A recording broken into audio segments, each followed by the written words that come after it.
আজকে যেই পাটাতনের উপরে দাঁড়িয়ে আছি, এই সংসদটি প্রতিষ্ঠিত হয়েছে। এই সংসদের সংসদ নেতা, বিরোধী দলীয় নেতা, এই সংসদের ট্রেজারি বেঞ্চে যারা উপস্থিত আছেন, প্রত্যেকে এই সংসদে আসার পথে যেই ক্রান্তিকালীন পর্যায় অতিক্রম করে এখানে এসছে, এই পুরো জার্নির পিছনে যে আইনটি জড়িত সেটি নিয়ে হচ্ছে আমরা আজকে আপত্তি উত্থাপন করছি। এবং সেটির জন্য 2 মিনিট, এটা এক ধরনের, মাননীয় স্পিকার, এটা খুবই অপ্রতুল। আমরা এই সংসদে বিভিন্ন বিষয়ে প্রশংসা, এই সংসদে বিভিন্ন বিষয়ে অনেক সময় অপচয় হয়, কিন্তু জাতির সাথে সবচেয়ে গুরুত্বপূর্ণ বিষয়ের আমাকে যে 2 মিনিট সময় দেওয়া হয়েছে এটি অপ্রতুল। আমি মাননীয় স্পিকারের কাছে আবেদন জানাবো, এই বিষয়ে টাইম কনস্ট্রেন্ট না করে আমরা আমাদের বক্তব্যটা যেন উপস্থাপন করতে পারি, সেজন্য আপনার অনুমতি প্রার্থনা করছি। মাননীয় সদস্য, সাধারণত আপত্তি উত্থাপন আগে সংসদগুলোতে 2 মিনিটে দেওয়া হতো, তবে আপনি যেহেতু বলেছেন আপনি আরো 2 মিনিট বলেন, 4 মিনিটের মধ্যে বক্তব্য শেষ করবেন। মাননীয় স্পিকার, এই যে আইনটি আজকে যেটি পাশ করানোর কথা বলা হচ্ছে, এটির মধ্য দিয়ে 2009 সালের জাতীয় মানবাধিকার কমিশনের যেই আইনটি, সেটিকে রিস্টোর করা হবে। জাতীয় মানবাধিকার কমিশনের যে 2009 সালের যে আইনটি আছে, সে আইনের যেই প্রয়োগ দীর্ঘ 17 বছর ধরে হয়েছে সেটি আমরা দেখেছি। জাতীয় মানবাধিকার কমিশনের নামে বিরোধী দল ও মতকে দমন কমিশন হিসেবে সেটি ব্যবহার করা হয়েছে। বিএনপিকে দমন করার বৈধতা জাতীয় মানবাধিকার কমিশন উৎপাদন করেছে। আমরা জাতীয় মানবাধিকার কমিশনের চেয়ারম্যানকে বলতে শুনেছি, জামাতের নেতাকর্মীদেরকে গুলি করা বৈধ, মানবাধিকার টিকিয়ে রাখার স্বার্থে।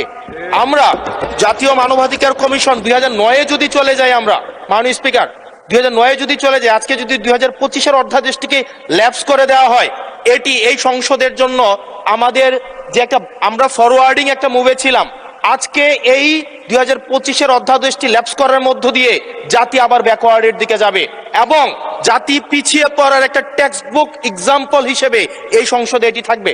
2009 সালের জাতীয় মানবাধিকার কমিশন আদতে কোনো আইন না, এটা হচ্ছে সরকারি আরেকটা দপ্তর বানানো হয়েছে জাতীয় মানবাধিকার কমিশনকে।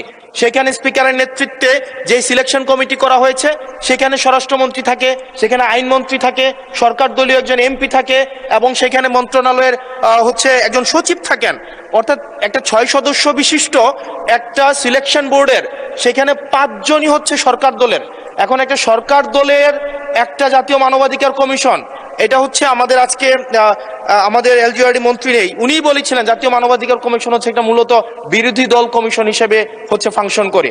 এখন বিরোধী দল দমন কমিশন হিসেবে মাননীয় স্পিকার ফাংশন করে। মাননীয় স্পিকার, জাতীয় মানবাধিকার কমিশন যখন এটা বিরোধী দল মত দমন কমিশন হিসেবে ফাংশন করে, আদতে এই কমিশনটা কিন্তু আমরা যদি দেখি, মানবাধিকার যেখানে যেখানে ক্ষুণ্ণ হয়েছে এগুলা কিন্তু সরকারি সংশ্লিষ্ট সংস্থা করেছে। সেখানে বিডিআর, র্যাব, তারপর আপনার বিভিন্ন বাহিনীদের সেখানে কিন্তু সরাসরি সংযুক্ত আমরা দেখেছি, তারা মানবাধিকারকে ক্ষুণ্ণ করেছে।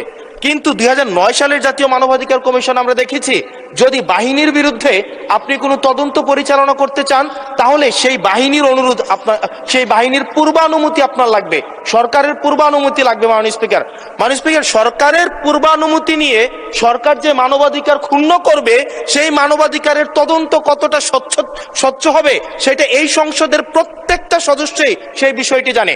আজকে সরকার দলের একজন মাননীয় সংসদ সদস্যের আজকে এই বিলের যে ল্যাপস করে দেওয়া হবে। ধন্যবাদ মাননীয় সদস্য। মাননীয় আইনমন্ত্রী, ধন্যবাদ। বসুন। মাননীয় স্পিকার,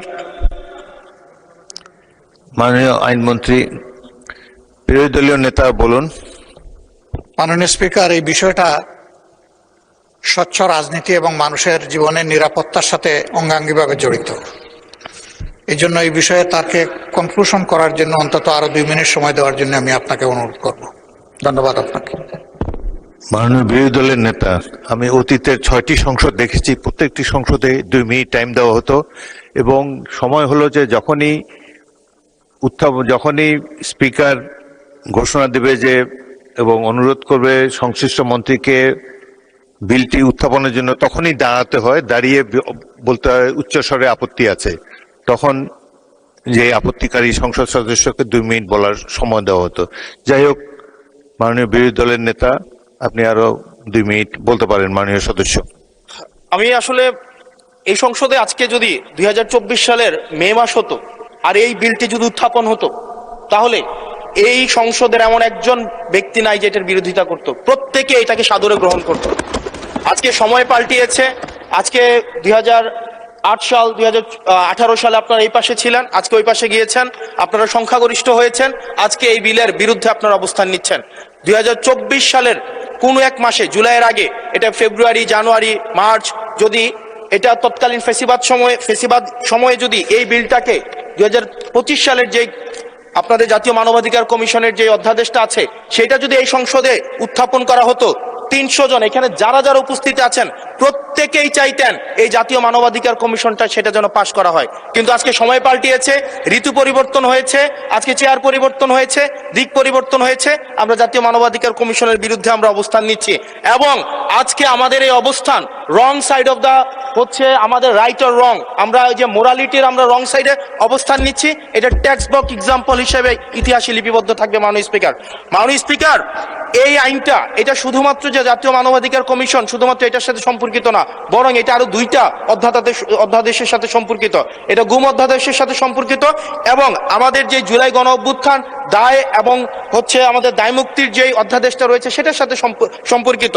আজকে 2025 সালের জাতীয় মানবাধিকার কমিশন এটাকে ল্যাপস করার মধ্য দিয়ে আদতে বাকি 2টা অধ্যাদেশকে অর্নামেন্টাল করে ফেলা হয়। এটাকে আদতে সরকার এই পরবর্তীতে অধ্যাদেশগুলোকে রাজনৈতিক দমন পীড়নে যে ওয়েপনাইজ করবে না সেটির কোনো নিশ্চয়তা নেই। মাননীয় স্পিকার, আমাদের সবচেয়ে বড়, আমরা ইতিহাস থেকে কোনো শিক্ষা নেই না। আমি এই সংসদে দাঁড়িয়ে এটা হিস্টোরিক্যাল ডকুমেন্ট হিসেবে থাকবে, এটা এই বছর পাস না হোক, আগামী বছর পাস না হোক, সংখ্যাগরিষ্ঠতার দোহাই দিয়ে হয়তো এটাকে ল্যাপস করা যাবে, কিন্তু এই সংসদে জাতীয় মানবাধিকার কমিশন অবশ্যই পাস হবেই হবে। মাননীয় স্পিকার, ধন্যবাদ মাননীয় সদস্য। মাননীয়